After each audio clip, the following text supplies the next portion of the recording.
USA Canada इधर उधर भी मूव कर जाते हैं। मैंने अभी 15 प्रो मैक्स बुक किया है, मैं वो भी कम से कम 12 से 13 लाख रुपए एनएचएस की फीस स्पेशली हम बात करते हैं ना यूनिवर्सिटी की, जो आपने पे करनी होती है वो university. Guys, welcome back to another new YouTube video and I hope कि you all are doing great. अल्हम्दुलिल्लाह, मैं बिल्कुल खैरियत से हूं और उम्मीद करता हूं कि आप लोग भी खैरियत से होंगे। Is it still worth to come in UK? क्या अभी भी ये वर्थ इट है यूके में आना सितंबर 2023 में और जनवरी 2024 में? ये सारे टॉपिक पर आज हम इस वीडियो में डिटेल से बात करने वाले हैं। कुछ मेरा अपना पर्सनल एक्सपीरियंस अब तक 2023 में जो मेरा यूके में गुजरा, ये भी मैं आपके साथ शेयर करूंगा। तो चलिए यार, सीधी बात करते हैं डायरेक्ट टॉपिक पर। तो यार, सबसे पहले बात कर लेते हैं कि यार ए टू जी जो एक्सपेंस है यूके आने में, कितना आपका पैसा पाकिस्तानी रुपीस में लग जाता है। इंडियन वाले जो भी वीडियो देख रहे हैं, इंडियन रुपीस वाले, वो अपने हिसाब से उस तरह से कन्वर्ट करके आप डिसाइड कर सकते हैं कि कितना लगता है।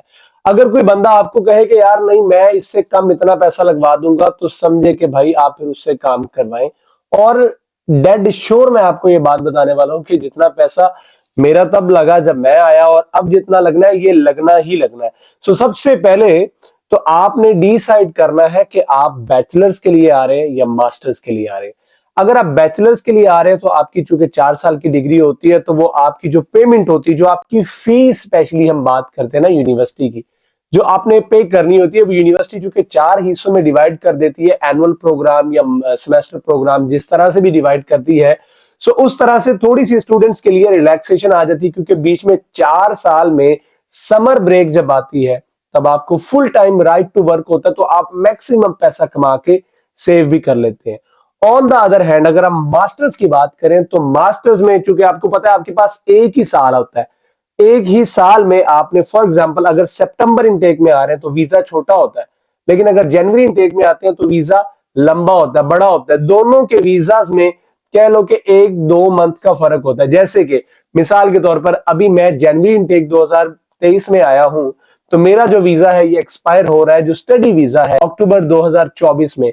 और अभी हाल ही में रिसेंटली एक हफ्ता पहले मेरी सिस्टर इन लॉ लंदन में आई है, मैं चूंकि ग्लासगो में हूं, आप सबको पता है, उनका सितंबर इनटेक 2023 है। सो इसका मतलब यह है कि उनका जो वीजा एक्सपायर हो रहा है वो दिसंबर 2024 में हो रहा है।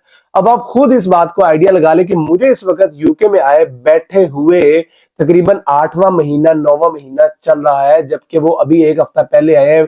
उनके वीजे में और मेरे वीजे की एक्सपायरी में सिर्फ इतना फर्क है कि मेरा अक्टूबर 2024 में हो रहा है और उनका दिसंबर 2024 में हो रहा है। सो ये आपने डिसाइड करना है कि आपने जनवरी इनटेक में आना है या आपने सितंबर इनटेक में आना है।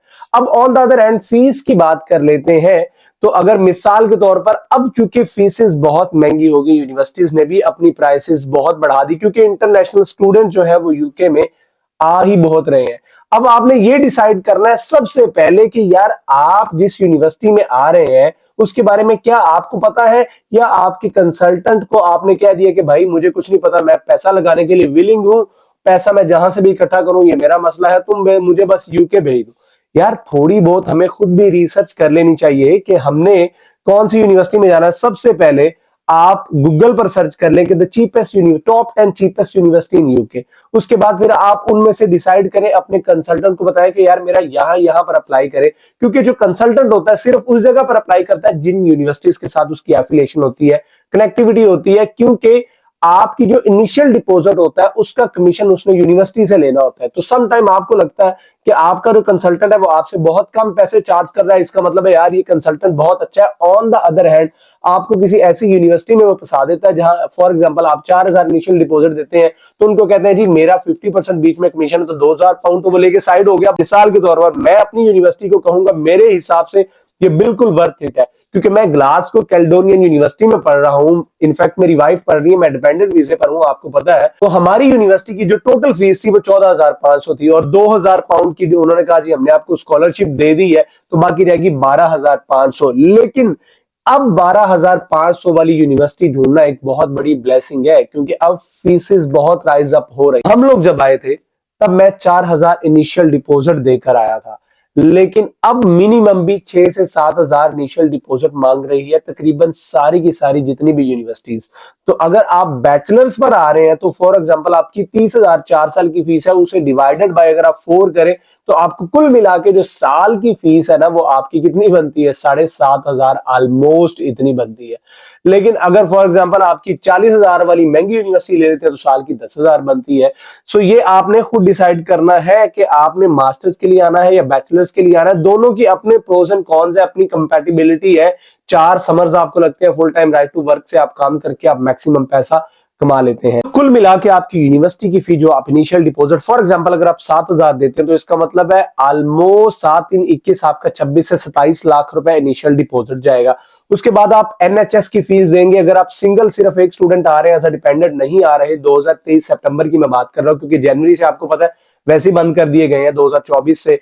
तो अगर आप सितंबर इनटेक में आ रहे हैं तो आपका कम से कम 12 से 13 लाख रुपए एनएचएस की फीस, एम्बेसी फीस डाल के लगेगा।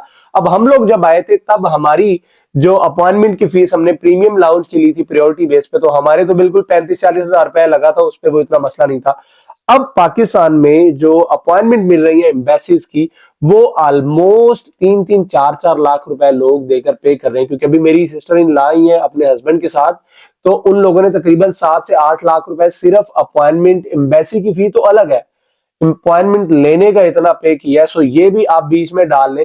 सो कुल मिला के फिर आप टीबी टेस्ट भी 2 करवाते हैं, उसके भी लगते हैं, फिर आप साथ में भी पैसे लेके आते हैं, तो कुल मिला के आपका ये तकरीबन 45 से 50 लाख रुपए की गली है जो लगने ही लगने हैं आपके पैसे। तो ये आपको बता दिया कि इतना आपका एक्सपेंस आना ही आना। अभी इस दौरान मुझसे बहुत लोग कह रहे हैं कि यार मैं भाई घर बेच के या प्लॉट बेच के आ रहा हूँ। यार अगर तो एक्स्ट्रा कोई प्लॉट बेच रहे हो तो ठीक है, लेकिन I would not recommend you कि आप कोई घर बेच के आए, क्योंकि घर जो है अपना जो जाती घर होता है, होम इज अ ब्लेसिंग, अल्लाह की बहुत ब्लेसिंग होती है।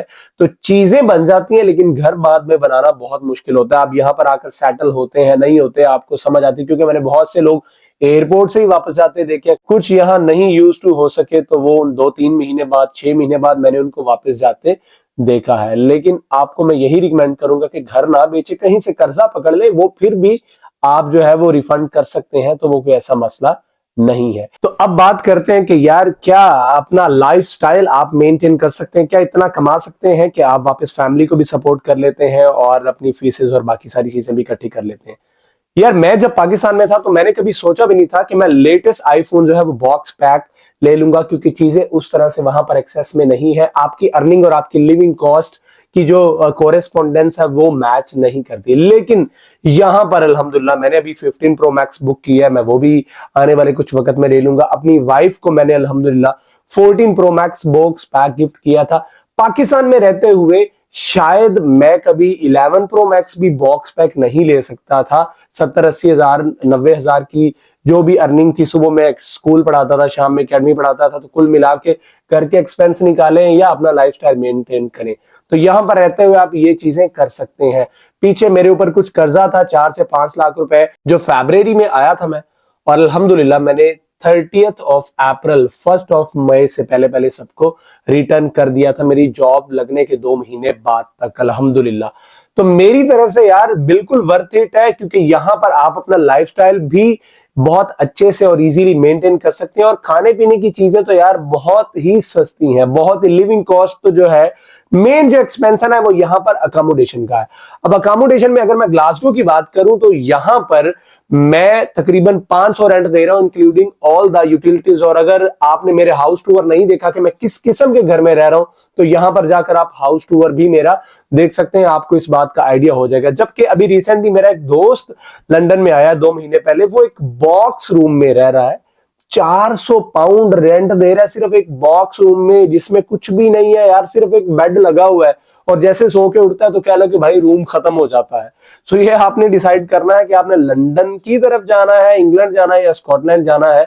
मैं तो यहां पर रह के बहुत खुश हूं, क्योंकि इधर भी मिनिमम वेज ओवरऑल पूरे यूके में सेम है, 10 पाउंड 42 पेंस, और अगर स्कॉटलैंड में सेम है तो इंग्लैंड में भी सेम है, क्योंकि सारे यूके में आते हैं।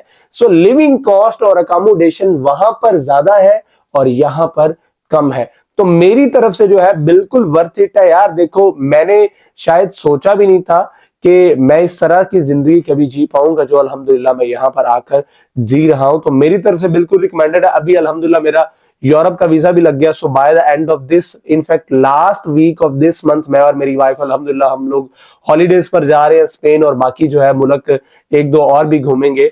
सो मैंने कभी पाकिस्तान में रहते हुए सोचा नहीं था कि यार मैं वर्ल्ड टूर करूंगा। हाँ, जब बातें होती थी कि यार तुम्हारी विश क्या है, तो मैं कहूंगा यार मैं ट्रैवलर हूं, मैं वर्ल्ड टूर करना चाहता हूं एंड ऑल दैट।